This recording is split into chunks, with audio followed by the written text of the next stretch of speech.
سيدنا محمد بن عبد الله وعلى آله وأصحابه ومن والاه أشهد أن لا إله إلا الله وحده لا شريك له وأشهد أن سيدنا ونبينا محمدا عبده ورسوله اللهم صل وسلم وبارك على سيدنا وحبيبنا وشفيعنا وقرة أعيننا سيدنا محمد وعلى آله وأصحابه أجمعين أما بعد فقد قال الله تعالى في القرآن الكريم وهو أصدق القائلين أعوذ بالله من الشيطان الرجيم بسم الله الرحمن الرحيم إن في خلق السماوات والأرض واختلاف الليل والنهار لآيات لأولي الألباب الذين يذكرون الله قياما وقعودا وعلى جنوبهم ويتفكرون في خلق السماوات والأرض ربنا ما خلقت هذا باطلا سبحانك فقنا عذاب النار وقال النبي صلى الله عليه وسلم زينوا مجالسكم بالصلاة علي فإن صلاتكم علي نور لكم يوم القيامة صدق الله العظيم وصدق رسوله النبي الحبيب الكريم ونحن على ذلك من الشاهدين والشاكرين والحمد لله رب العالمين. Hadratil mukarramin yang saya muliakan, para alim, para ulama, para asatidz, para asatidzah, para hujjaz, para hujjazah, para calon-calon haji, calon-calon haji, amin. Wabil khusus yang saya hormati Bapak Haji Dedi Supriyan LC, walaupun beliau tidak hadir, barangkali sedang di perjalanan atau sedang tidak ada di rumah. Yang saya hormati pengurus DKM Masjid Al-Ikhwan Bapak Ustaz Haji Dedi Pak Didi amin, beserta staf jajarannya, para kesepuhan, para penyesepuh, hadirin wal hadirat jamaah Masjid Al-Ikhwan yang insyaallah dimuliakan Allah Subhanahu wa taala. Tidak ada kata yang pantas kita ucapkan pada kesempatan ba'da maghrib ini melainkan kita patut bersyukur kehadirat Allah Subhanahu wa taala. Kita masih diberikan kesempatan untuk menghirup udara dunia ini, diberikan umur panjang yang mudah-mudahan barokah, diberikan kesehatan yang sempurna semata-mata untuk mengabdi dan beribadah kepada Allah Subhanahu wa taala. Alhamdulillah saya mendapat amanah tadi malam Pak Ustaz Pak Agus WA saya kaget, saya nggak ingat malah Pak pagi itu dia diingatkan. Alhamdulillah waktu itu Pak Haji Dedi Ustaz di akhir tahun ada pengajian, alhamdulillah diingatkan sama Pak Ustaz Agus, terima kasih. Maka pada kesempatan malam ini kita bersilaturahmi di dalam rangka insyaallah mengisi waktu ketimbang kita tidak ada manfaatnya untuk ngobrol. Lebih baik ini yang terbaik bertolabul ilmi, bermuhasabah, sama-sama mengingatkan diri kita masing-masing, wabil khusus saya pribadi dan keluarga. Kata Rasulullah dalam sabdanya, orang-orang yang beruntung adalah mereka yang iman dan takwanya meningkat pada malam ini. Itu golongan pertama. Golongan kedua, orang-orang yang merugi adalah mereka yang iman dan takwanya sama dengan hari kemarin, tidak ada peningkatan. Golongan ketiga, orang yang celaka, yaitu mereka yang iman dan takwanya lebih rendah dari hari kemarin. karena itu 3 golongan ini mana yang terbaik? Tentu yang pertama, meningkat iman dan takwanya kepada Allah Subhanahu wa Ta'ala. Yang menjadi pertanyaan kita, bagaimana agar iman dan takwa kita setiap hari meningkat kepada Allah Subhanahu wa Ta'ala? Rasulullah SAW memberikan 2 tuntunan kepada kita agar iman dan takwa kita setiap hari meningkat kepada Allah Subhanahu wa Ta'ala. Yang pertama, dengan cara tarbiyatul ibadah. Apa itu tarbiyatul ibadah? Mendidik, mengarahkan kehendak hati kita untuk terus secara istiqomah meningkatkan kualitas ibadah sholat kita yang 5 waktu.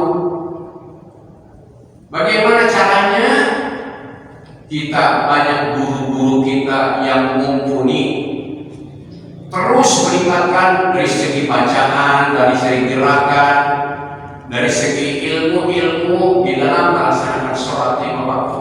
Karena di dalam sholat itu kita harus memahami tentang rukun sholat dan syarat-syarat sholat, termasuk sunnah-sunnah sholat. Kita bertanya lagi, tidak hanya cukup dengan apa yang kita punya, terus tingkatkan. Lebih-lebih suratul Fatihahnya harus fasohah, harus betul-betul memenuhi syarat sahnya dalam rukun sholat, yaitu ilmu tajwidnya. Maka tadi Pak Ustadz ini saya suruh maju, bukan mau, saya tidak mau ngimamin, saya kaki nggak kuat berdiri lama Pak, karena saya punya diabetes, gemetaran. Saya di masjid sendiri pakai kursi duduk di belakang imam, ngebetulin imam kalau ada salah bacaan mau dibetulin. Gemetaran saya kalau habis dari ruku mau berdiri tidak kayak mau roboh ke belakang. Pernah ya kalau mana kaki jatuh, lemes kayaknya kaki Pak. Tapi alhamdulillah saya terus rutin berobat ke dokter. Saya sempat pernah diabetes saya 570 per ini. Rasa ada pusing-pusing, tapi dokter terus rajin ngasih obat ke saya. Alhamdulillah sekarang sudah normal, sudah 148 sudah normal. Jadi intinya saya nggak makan gula itu padahal dulu teh manis ini gitu. Iya kopi saya berhenti, ngerokok saya berhenti malah. Masya Allah. Alhamdulillah. Kata bapak-bapak, Pak Haji apa ngirit dengan rokok, padahal hobi ngerokok. Hadirin wal hadirat yang dimuliakan Allah Subhanahu wa Ta'ala, bagaimana cara peningkatan tarbiyatul ibadah? Di dalam sholat, Fatihah itu rukun. Jadi salah satu rukun harus kita betulkan. Maka kurang lebih ada 17 rukun dalam sholat yang harus kita patuhi, kita pelajari kembali. Termasuk salam ke kanan itu rukun, yang ke kiri sunnah. Oleh karena itu kita terus bertanya, jangan malu bertanya, sebab kata pepatah malu bertanya akan sesat di jalan. Tidak perlu malu, tidak perlu gengsi. Kita kalau sudah punya titel haji, punya titel jabatan apapun, untuk masalah ibadah tidak ada. Jangan buang jauh-jauh rasa gengsi, malu, jangan. Karena ini kepentingan diri kita. Kenapa demikian? Karena sholatlah amalan pertama yang akan dihisab pada hari kiamat oleh Allah Subhanahu wa Ta'ala, yang akan menentukan diterima tidaknya seluruh amalan yang kita lakukan di dunia. Rasulullah bersabda, "Awwalu ma yuhasabu bihil 'abdu yaumal qiyamati shalah, fa in saluhat saluha sa'iru 'amalihi wa in fasadat fasada sa'iru 'amalihi." Pertama yang akan dihisab kepada hambanya Allah, anak keturunan Adam alaihissalam, umat baginda Nabi Muhammad SAW, pertama sholat. Sudah benarkah sholat kamu? Ditanya. Maka kalau sholat kita benar, memenuhi syarat sah dan rukun sholat, termasuk ilmunya sholat, termasuk tuma'ninahnya sholat, insya Allah hajinya, saumnya, zakat, infak, sedekah, silaturahmi, termasuk thalabul ilminya akan diterima Allah. Karena sholat yang akan menentukan. Tapi manakala sholat kita terkadang tidak terjaga, terkadang diulur-ulur waktu padahal tidak kemana-mana, maka sholat ini yang seperti tadi kita sholat berjamaah 27 dibanding sholat sendiri. Itu pun kalau Fatihahnya benar sholat sendiri, kalau tidak benar ditolak sholat itu oleh Allah Subhanahu wa Ta'ala. Maka sangat berat Pak, apalagi hanya gugur kewajiban semata.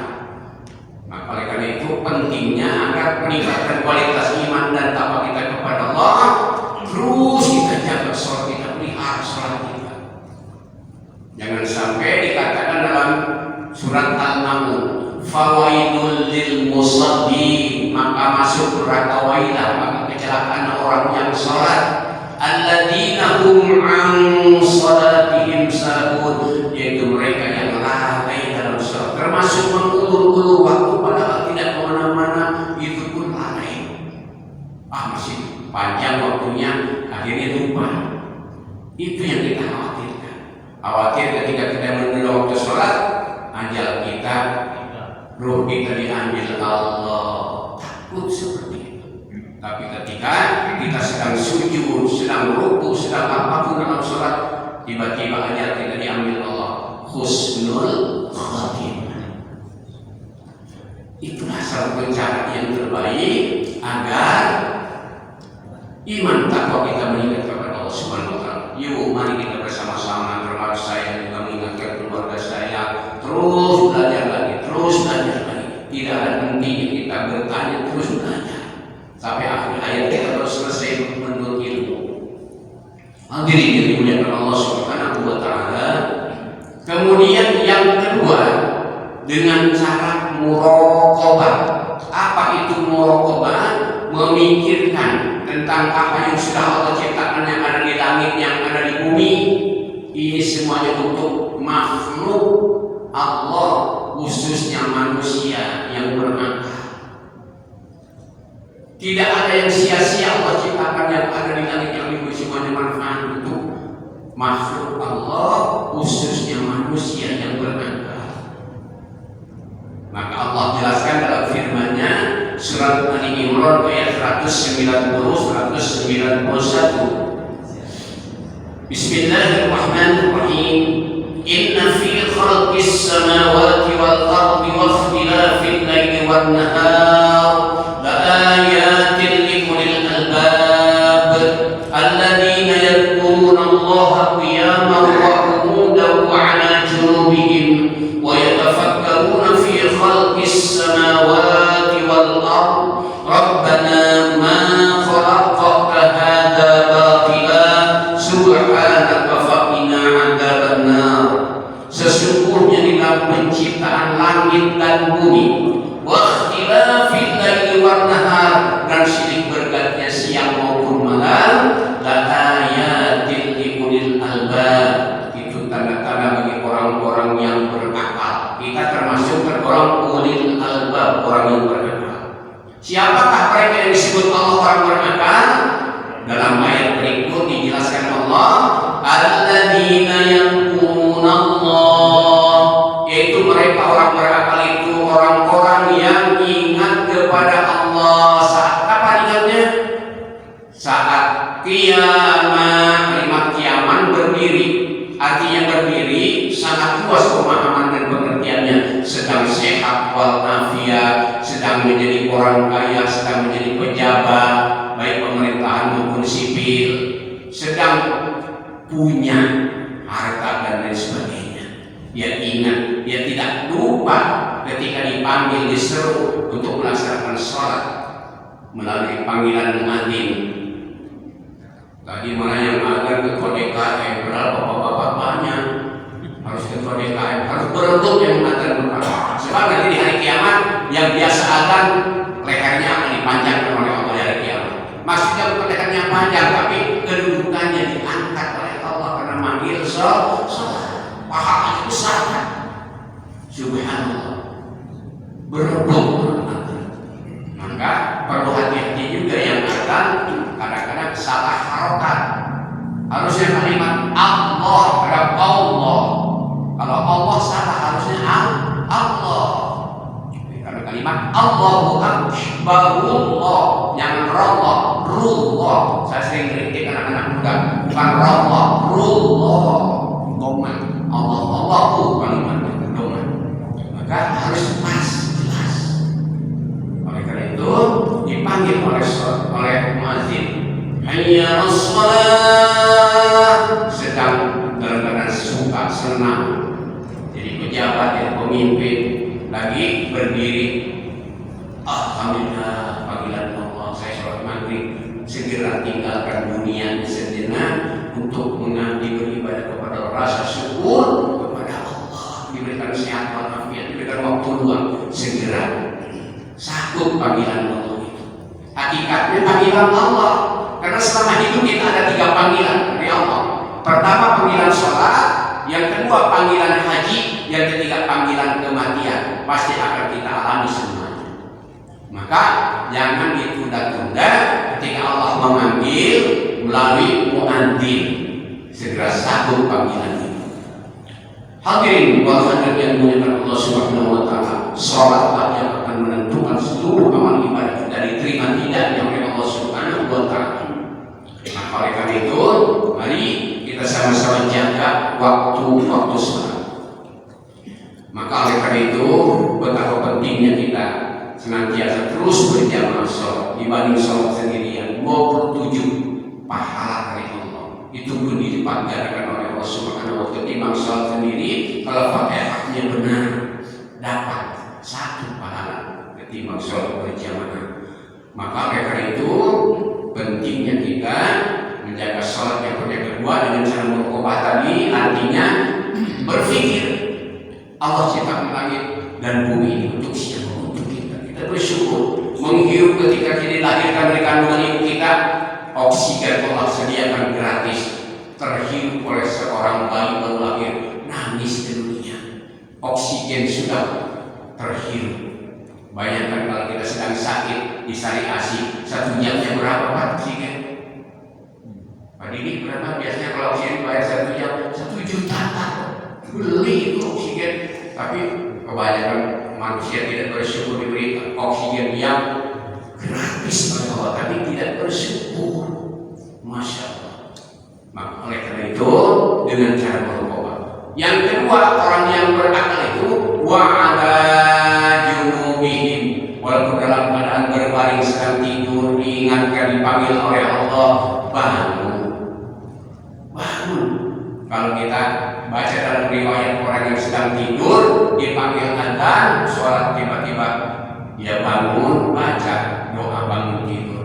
Alhamdulillahilladzi ahyana ba'da ma amatana wa ilaihi nusyur. Hari subuh tempat tidurnya yang kita tidurkan, kasurnya, ranjangnya, mendoakan kita, sendalnya, ketika kemudian kita ke tempat air wudhu, gayungnya kita baik mendoakan kita, Pak. Subhanallah. Tapi Bapak jangan nyoba-nyoba, coba gayung doain saya dengar nggak? Jangan. Hakikatnya demikian, Pak. Didoakan kita oleh makhluk yang benda mati, padahal di akhirat hidup semua diberikan sakti oleh Allah Subhanahu wa taala. Hadirin yang dimuliakan Allah Subhanahu wa taala. Kemudian yang ketiga, setelah wa'udan wa'ala junubihim, wa'udan sedang duduk santai, wa'ala junub sedang berbaring tidur sekalipun, wa yatafakkaruna fi khalqis samawati wal ardh, maka dia akan berpikir apa-apa yang Allah ciptakan ini semua tidak ada yang sia-sia. Kemudian orang yang berakal akan berkata kepada Allah, Rabbana ma khalaqta hadza batila, ya Tuhan kami, tidak Engkau ini semua diciptakan, tidak ada yang sia-sia, manfaat untuk kita. Subhanallah fa inna adzabannar. Maksudnya Allah dan hindarkan kami siksa di api neraka. Itulah orang-orang yang berakal. Kemudian tentang muraqabah, ada satu riwayat yang pernah dialami oleh baginda Nabi Ibrahim alaihissalam. Ketika Nabi Ibrahim alaihissalam ini tentang muraqabah, berpikir tentang bagaimana Allah ciptakan di dunia dan seisinya, langit dan bumi, termasuk bisa menghidupkan makhluk-makhluk yang sudah mati, mudah bagi Allah. Ini muraqabah, berpikir bagi kita. atas kebesaran, maha besaran Allah Subhanahu wa taala. Nabi Ibrahim ketika berjalan di pesisir pantai di pinggiran laut melihat ada seekor himar yang sudah mati sedang dikerubutin oleh makhluk-makhluk darat dan laut. Ikan-ikan besar dari laut naik makan daging-daging himar yang sudah mati bangkainya, burung-burung, elang, apa semua mencabik daging himar sampai ada terbang-terbang ketiup angin. Kemudian muraqabah, berfikirlah bagi Nabi Ibrahim, kemudian merenung dan bertanya kepada Allah. Jadi riwayat ini dijelaskan dalam Al-Quran Al-Karim surat Al-Baqarah ayat 260, bukan di Al-Quran. Allah berfirman, wa idh qala Ibrahim rabbi arini kaifa tuhyil mauta qala afalam tu'min qala bala walakinna liyatma'inna qalbi qala fakhudh arba'atan min at-tayr fasurhunna ilayk thumma ij'al 'ala kulli jabalin minhunna juz'a thumma da'hunna yatinaka sa'ya wa'lam anna Allah 'azizun hakim. Ketika Nabi Ibrahim bertanya kepada Allah, ya Rabb, bagaimanakah engkau bisa menghidupkan orang yang mati, makhluk yang sudah mati, yang sangat banyak? Ini pertanyaan Nabi Ibrahim kepada Allah. Allah jawab, qala awalam tu'min, apakah engkau tidak percaya kepada Tuhan Ibrahim? Kemudian Nabi Ibrahim menjawab, qala walakinna liyatma'inna qalbi, saya sudah yakin percaya atas kebesaran-Mu ya Tuhanku, akan tetapi agar hati saya merasa tenang dan tentram. Karena Nabi Ibrahim memohon terus kepada Allah bagaimana bisa menghidupkan makhluk-makhluk seperti bangkai himar yang sudah mati. Mudah bagi Allah. Kalau Allah berkata, innama amruhu idza arada syai'an an yaqula lahu kun fayakun. Tinggal nyebut saja, mudah bagi Allah. Ini pun akan diperlihatkan kemahabesaran Allah kepada namanya makhluk dan kekasih Allah Nabi Ibrahim alaihissalam. Qala, Allah berfirman, fakhud, kalau bahasa kita, ambil oleh engkau Ibrahim arba'atan minat koin, dari 4 ekor unggas. Kalau engkau ingin melihat kebesaran kekuasaan, 4 ekor unggas arba'atan minat koin, dari 4 ekor unggas atau burung-burung. Kemudian fakhud arba'atan minat koin fasurhunna ilaik, kemudian kau sembelih 4 ekor unggas ini, tapi kepalanya tetap engkau genggam di tangan wahai Ibrahim, kata Allah. Kau cacah-cacah 4 ekor unggas ini, tapi kepalanya kau genggam terus di tanganmu, cacah-cacah setiap cacahan daging. Summa ja'al 'ala kulli jabalin minhunna juz'a, kau letakkan di tiap-tiap jabal, gunung atau bukit. Jadi cacahan daging 4 ekor unggas ini tempat-tempatkan di atas bukit. Kemudian Allah berfirman, summa da'hunna yatinaka sa'ya, kau segera panggil 4 ekor unggas yang sudah hancur dagingnya dicacah oleh akan hidup menghampiri, kata Allah. Mudah bagi Allah. Wa'lam anna Allah azizun hakim. Allah Maha mengetahui dan Maha bijaksana. Tatkala sudah diletakkan di jabal, kemudian Nabi Ibrahim memanggil, wahai burung-burung yang sudah aku sembelih, aku potong-potong dagingmu, kembali ke kepalamu ini yang aku genggam. Dengan izin Allah, segera burung itu hidup kembali menghampiri Nabi Ibrahim alaihissalam. Itulah kekuasaan Allah. Baru bertasbih subhanallah dan berkali salam, kekuasaan Allah ditunjukkan benar kepada Nabi Ibrahim. Tapi kita jangan nyoba-nyoba gitu, nyari berpati 4 foto, tetap aja hidup, mati kayak nggak bisa kita lain tingkat itu Nabi kekasih Allah. Para mufassirin, para ahli tafsir menganalogikan, mengibaratkan 4 ekor unggas ini. Pertama burung elang, yang kedua burung merak, yang ketiga burung merpati, yang keempat ayam jago. Dari keempat ekor unggas ini semua punya sifat berbeda-beda, sama dengan kita manusia, sifatnya beda-beda. Ada yang kalem, ada yang emosional, ada yang kurang senyum, pasti itu sudah tabiat masing-masing makhluk yang diberikan Allah. Ada yang penyantun, ada yang kasar ngomongnya, itu sifat. Termasuk unggas, binatang tidak punya akal tapi punya nafsu, punya insting dan naluri. Dari 4 ekor unggas ini punya sifat berbeda-beda yang semuanya ada kemiripan dengan sifat-sifat manusia di alam dunia umat Nabi Muhammad SAW ini sekarang, termasuk umat-umat nabi-nabi yang lain. Nah, jadi ada kemiripan dengan sifat manusia di zaman sekarang.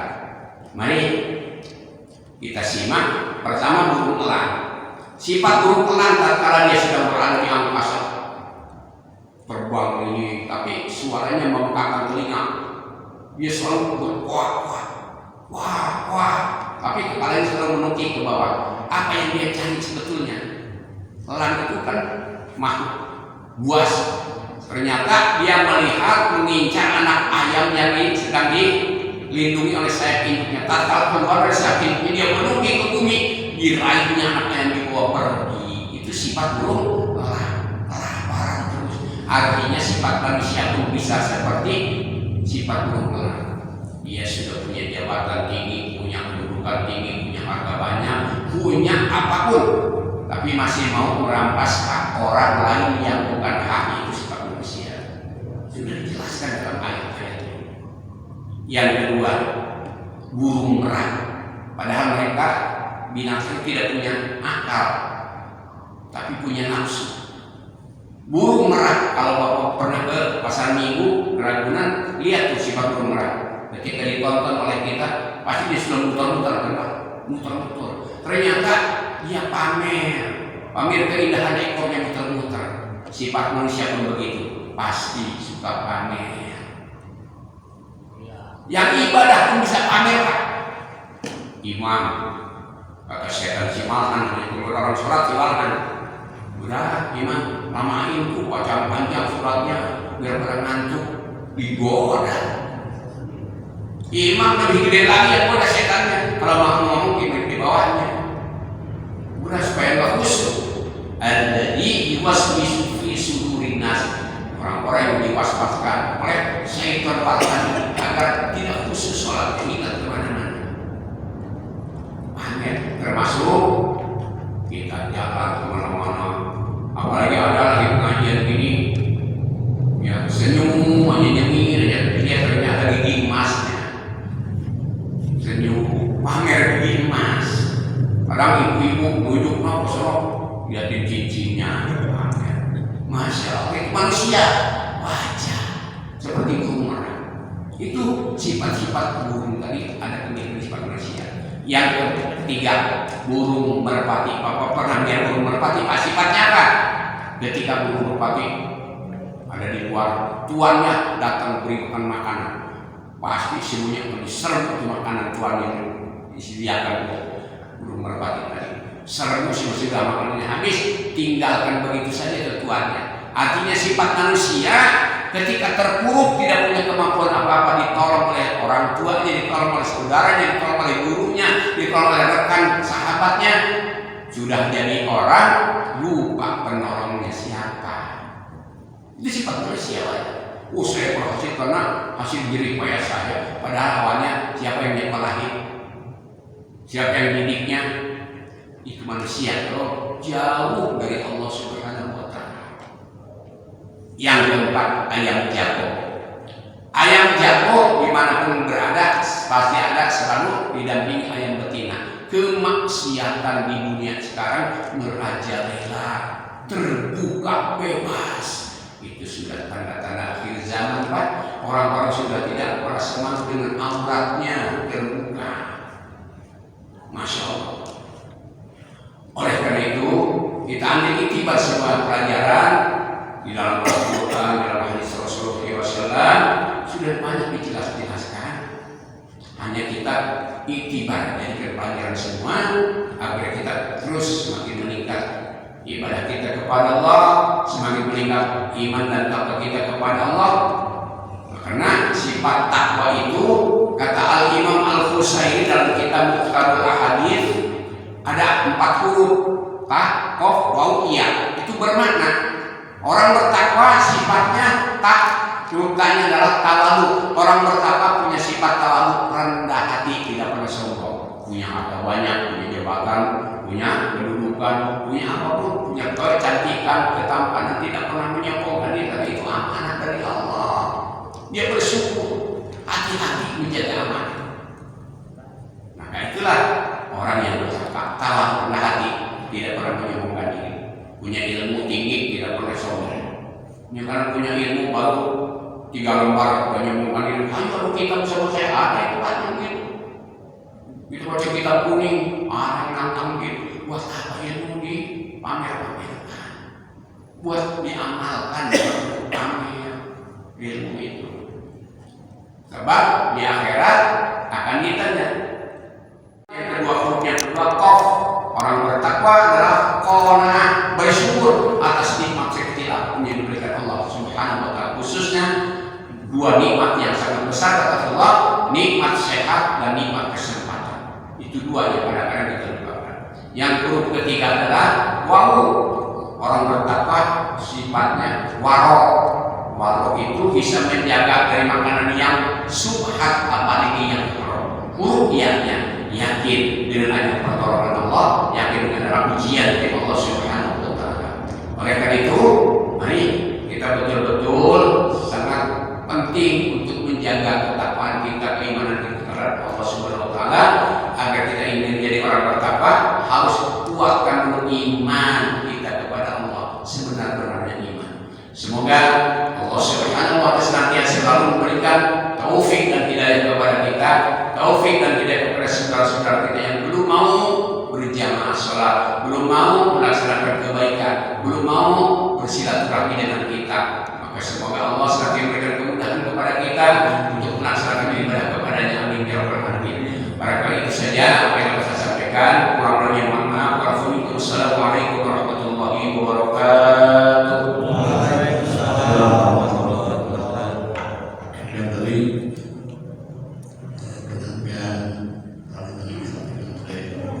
Bapak Ustaz sekali, para jemaah sekalian, silakan kalau ada yang bertanyakan berkaitan dengan tadi sampaikan maupun di luar materi. Ini persilakan bapak-bapak, ibu yang saya ini masih silakan.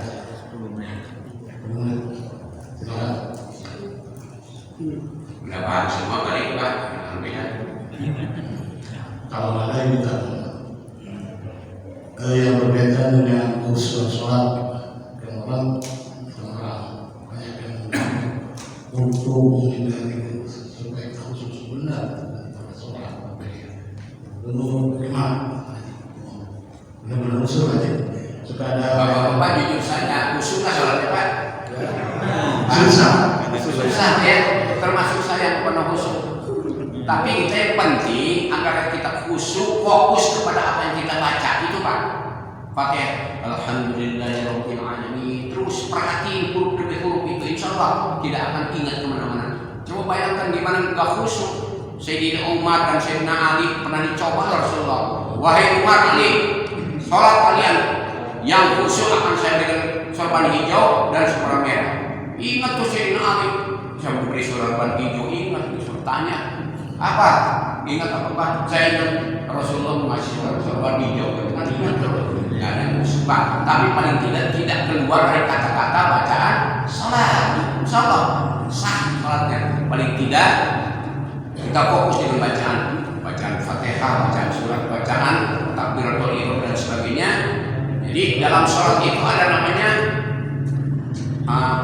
pembuka, takbir iftitah Pak. Ingat, takbir iftitah itu setiap gerakan pasti Allahu Akbar itu takbir pembuka. Selalu ingat kalimat Allahu Akbar dalam hati. Allah Maha Besar. Sami Allah liman hamidah. Allah Maha mendengar dan Maha terpuji. Kalau dalam hati artiin, tapi yang diucapkan artiin dalam hati. Allahu Akbar, Allah Maha Besar dalam hati itu supaya betul-betul khusyuk, fokus dalam bacaan surat. Jangan ada lagi pemikiran yang lain-lain. Karena Allahu Akbar, mikir genteng pada bocor, sebagai hujan. Kita ada di situ kan. Alhamdulillah, insya Allah. Tapi tidak membatalkan sholat, paling tidak. Jangan sampai ada yang memakruhkan sholat. Bapak supaya khusyuk maksudnya dari pertama Allah Akbar, merem terus sampai salam, itu makruh hukumnya. Kalau di kacang ini bisa makruh. Bapak kulit ujung apa di jalan raya, melirik ada seniak lewat. Tahun berapa tuh diingat dalam hati, tahun berapa seniak dipikirin. Makruh meludah, misalnya bapak habis makan ini ada daging yang pilih ludahnya, itu makruh. Makanya saya harap anak-anak muda kalau sholat jangan pakai kaos oblong yang ada gambar di belakang, itu bisa konsentrasi yang di depan di belakang dia keganggu. Ini pakai apa ini? Pakai apa? Polos, penting yang terbaik yang putih polos. Jadi untuk khusus sholat itu sulit, termasuk saya Pak. Imam kita mau khusus dan ngimamin tukang bakso teng kedengeran Pak ya. Masya Allah, gimana mau khusus kita? Kadang-kadang ada jamaah juga HP nggak dimatiin, bunyi, ini kedengaran. Jangan sampai ada imam, jangan sekarang imam nggak canggih, buat HP ini cerita lucu.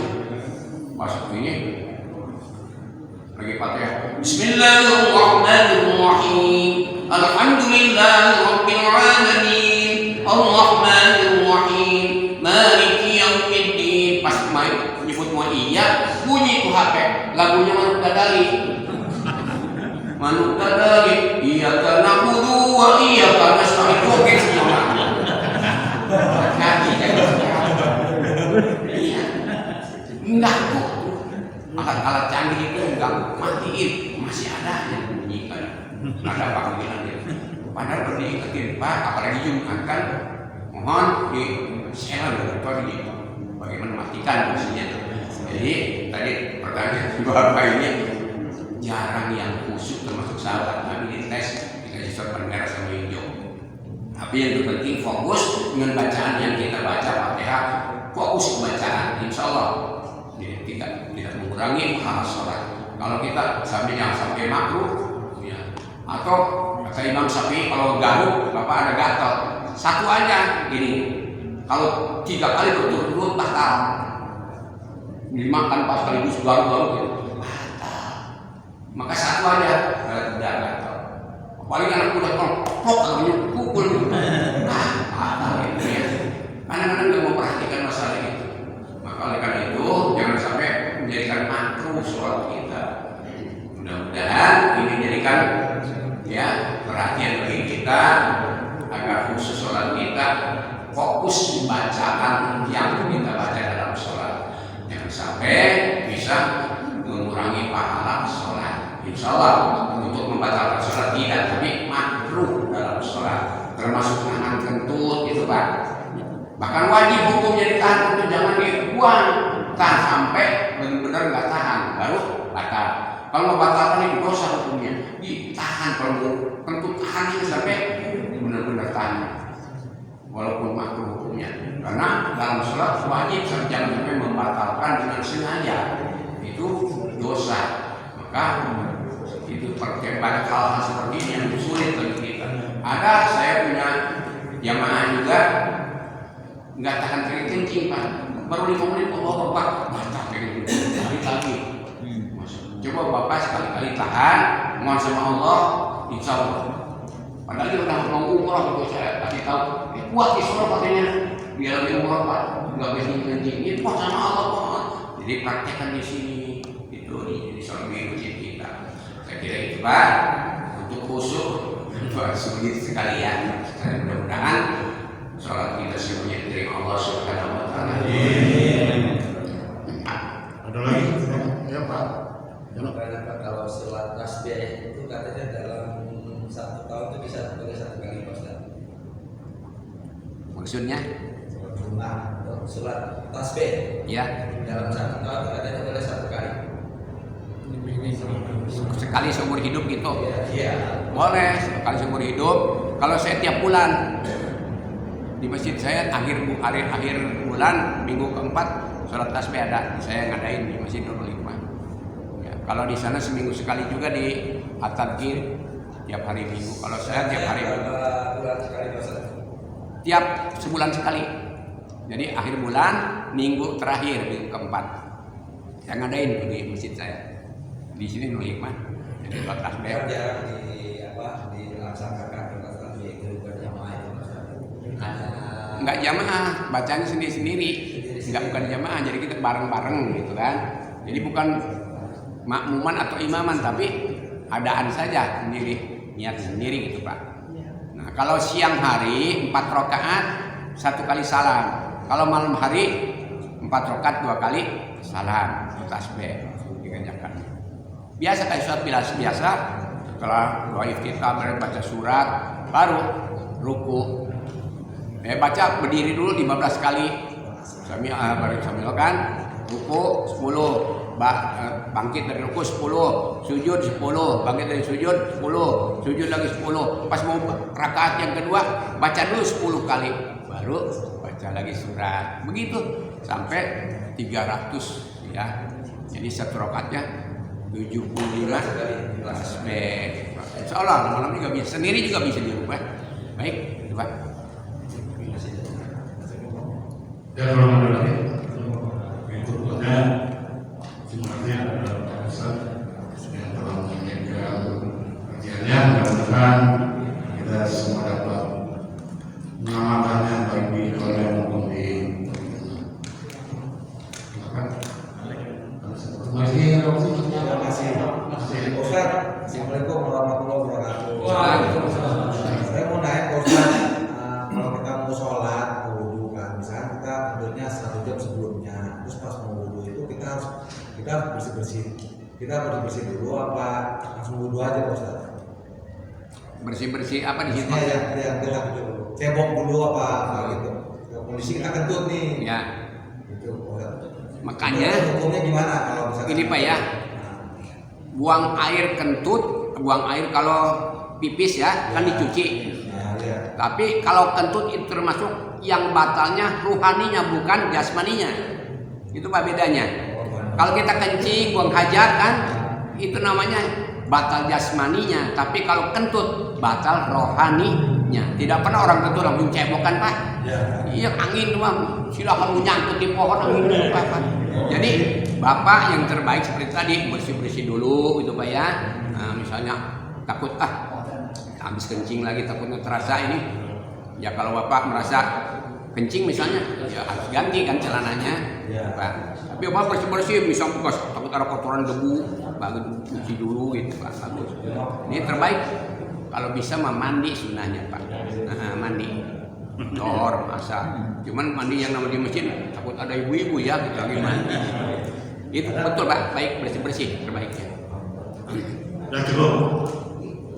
Jadi sekarang buat orang pekerja kan Betul. Iya. Jadi orang pas lagi ini buat doa aja mau bersih kebetulan cuma buat kencing doang.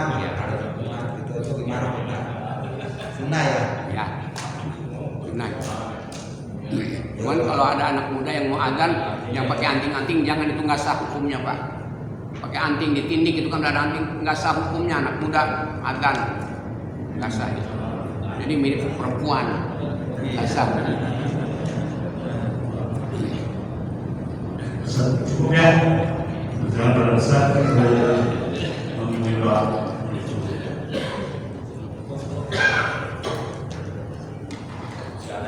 على هذه والمدة صلى الله على حضرة النبي الفاتحة. أعوذ بالله من الشيطان الرجيم. بسم الله الرحمن الرحيم. الحمد لله رب العالمين الرحمن الرحيم مالك يوم الدين. إياك نعبد وإياك نستعين اهدنا الصراط المستقيم صراط الذين أنعمت عليهم غير المغضوب عليهم ولا الضالين. واغفر لي جل جلاله محمد في الأول والآخرين وبارك وسلم رضي الله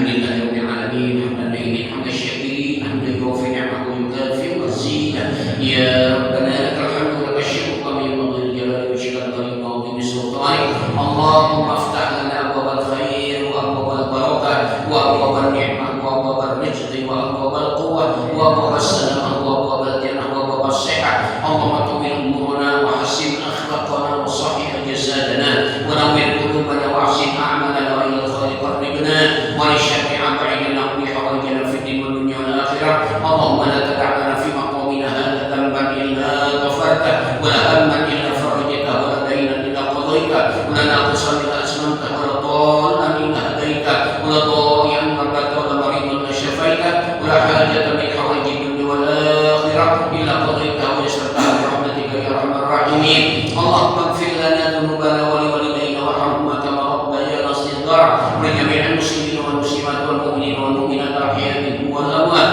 ربنا هب لنا من ازواجنا وذريتنا قرة اعين واجعلنا للمتقين اماما ربنا ظلمنا انفسنا وان لم تغفر لنا وترحمنا لنكونن من الخاسرين لا اله الا انت سبحانك انا كنا من الظالمين فاستجب لنا ونجينا من الغم وكذلك ننجي المؤمنين اللهم حسن مقاصدنا في حاجاتنا جماعة مسجد الاخوان من امور الدنيا والاخره ربنا اتنا في الدنيا حسنه وفي الاخره حسنه وقنا عذاب النار وادخلنا الجنه مع الابرار يا عزيز يا غفار يا رب العالمين وصلى الله على سيدنا محمد وعلى اله وصحبه وبارك وسلم دعوهم في